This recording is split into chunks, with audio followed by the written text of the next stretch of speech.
George Joseph sir, താങ്കൾ ഈ വേദി വിട്ടിറങ്ങുന്നതിന് മുമ്പ് ഒരു ചോദ്യം. എന്തുകൊണ്ടാണ് തെഫ്റ്റ് ഒമിറ്റ് ചെയ്തിരിക്കുന്നത്? Why the omission of theft? അത് എന്തായാലും FIR-ൽ അത് രേഖപ്പെടുത്തേണ്ടതല്ലേ? കാരണം ഒറ്റ നോട്ടത്തിൽ തന്നെ ഏത് അന്വേഷണ ഉദ്യോഗസ്ഥനാണെങ്കിലും മനസ്സിലാവുമല്ലോ ഇവിടെ മോഷണമാണ് നടന്നതെന്ന്. മോഷണം എന്ന് പറയുന്നത് ലഘൂകരിക്കപ്പെടുന്നു, കൊള്ളയാണ്. പക്ഷേ എങ്കിലും മോഷണമെങ്കിലും FIR-ൽ ഉൾപ്പെടുത്തേണ്ടതായിരുന്നില്ലേ ജോർജ് ജോസഫ് സാർ?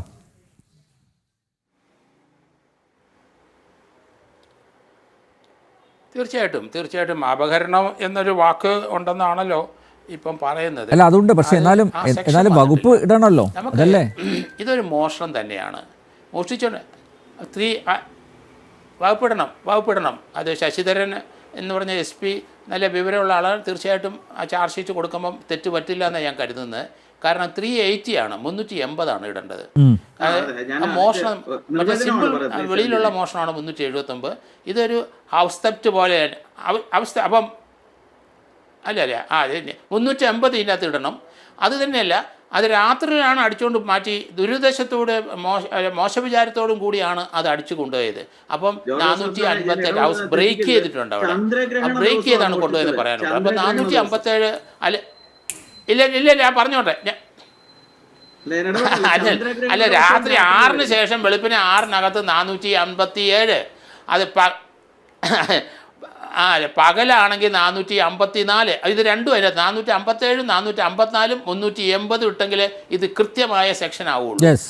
പിന്നെ അതിൻ്റെ അകത്ത് ചീറ്റിംഗ് ഉണ്ടാവും, പലരും പറ്റിച്ചിട്ടുണ്ട് അതിനകത്തും. പിന്നെ 120B ഇതെല്ലാവരും 120Bക്കകത്തും വരും, ഗൂഢാലോചനയ്ക്കകത്തും വരും. അതുകൊണ്ട് ആ സെക്ഷൻ ശശിധരൻ ഇടും. കാരണം മറച്ചു വെക്കാൻ കഴിയില്ല. അപഹരിച്ചു ഇല്ല, അത് പറ്റും. അത് സാധാരണ. കാരണം അങ്ങോട്ടും ഇങ്ങോട്ടൊക്കെ മെസ്സേജ് അയച്ചതൊക്കെ ഒത്തിരി ഉണ്ട്, അത് കണ്ടെടുത്തിട്ടുണ്ട്. നമുക്ക് ആ വിവരം ഇല്ലെന്നേ ഉള്ളൂ. ആ മുരാരി ബാബുവിൻ്റെ അല്ലെങ്കിൽ സുധീഷ് കുമാറിൻ്റെ അവിടുന്ന് ഈ വാസു അയച്ച ഒരു ലെറ്റർ കണ്ടെടുത്തിട്ടുണ്ട്.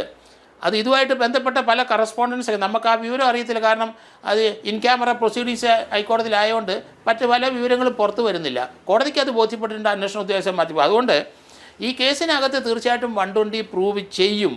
അത് ധാരാളം. കാരണം ഉണ്ണികൃഷ്ണൻ പോറ്റി അവരെയൊക്കെ വെച്ച് കഴിഞ്ഞാൽ ഈ കേസ് നിലനിൽക്കത്തില്ല, കേസ് വിട്ടുപോകും. നേരത്തെ അദ്ദേഹം സംശയിച്ച പോലെ 457, 454, 380 തീർച്ചയായിട്ടും വരും. ചീറ്റിംഗ് ഉണ്ടാവും 420.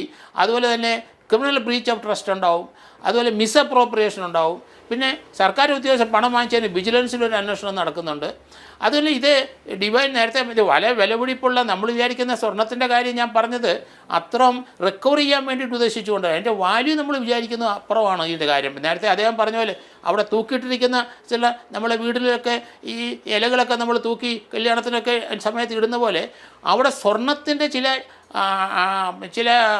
പദാർത്ഥങ്ങളാണ് അവിടെ തൂക്കിയിട്ടിരിക്കുന്നത്. അത് അടിച്ചുകൊണ്ട് പോയാൽ അതിന് ഓരോന്നിനും വലിയ വാല്യൂ ഉണ്ട് തീർച്ചയായിട്ടും. കാരണം ഇത് ശബരിമലയെ തൂക്കിയിട്ടിരിക്കുന്ന തൊങ്ങലാണ്, അത് സ്വർണം കൊണ്ടുള്ളതാണ്. ആ ഒരെണ്ണം മതി, ഒരില മതി, അത് വലിയ വില കൊടുത്ത് പലരും വാങ്ങും ലോകം മുഴുവൻ.